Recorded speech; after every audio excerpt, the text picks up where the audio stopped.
The sun was setting over Zanzi when Sara stepped off the dusty bus.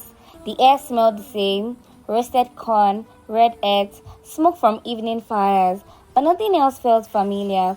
Children chased each other through the narrow streets, and in the distance, she could see the little tree she and Maija once called their secret kingdom. Her chest tightened. It had been 7 years since she had left. 7 years since she last saw her best friend's face streaked with tears at the bus station. Back then, Sara had promised she'd come back. She held Maija's hand and whispered, "I'll make things better for us." But leaving Zanzi for the big city had changed her more than she expected. She had studied harder, earned a degree, and won a scholarship abroad. Each time she wrote home, Maija's reply grew shorter until they stopped altogether. Now she was back, not as a dreamer who once ran barefoot through the dusty alleys, but as a woman who carried the guilt of success. When she reached her old home, her mother's arms were waiting, warm and trembling. "My daughter," she said, "you've become a woman of the world. But don't forget, A woman without a husband is still incomplete." Sara forced a smile. She escaped the early marriage once, thanks to her scholarship, but now her uncles were whispering again, "She's ready. We must find a good man before people talk."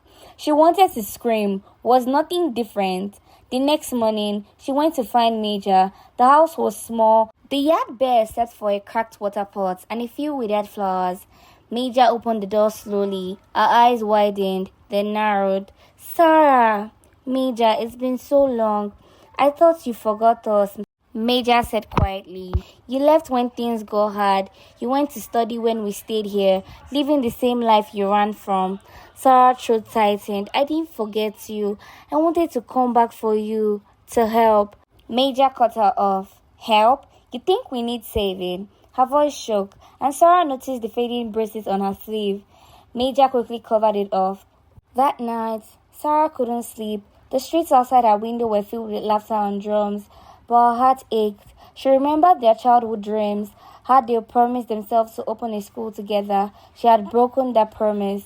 A few weeks later, Sara was walking home when she heard shouting.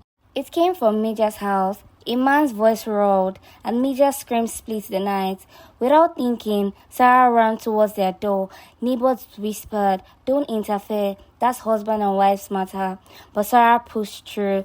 Inside, Maija's husband raised his hand again, his face twisted with rage. Sara grabbed Maija's arm and pulled her away. She shouted, "No more!" The man glared at her, but stood firm. Trembling, Maija followed her outside. For the first time in years, Sara saw her friend cry like a child, not from weakness, but from release. In the months that followed, Sara used all her savings to start a small group for women.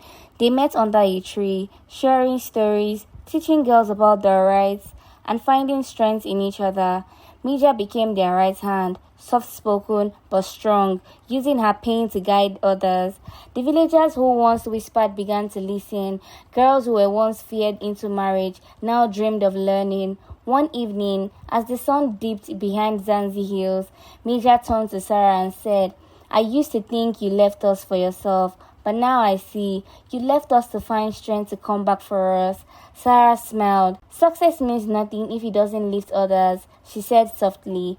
"True change begins when we lift the people we left behind."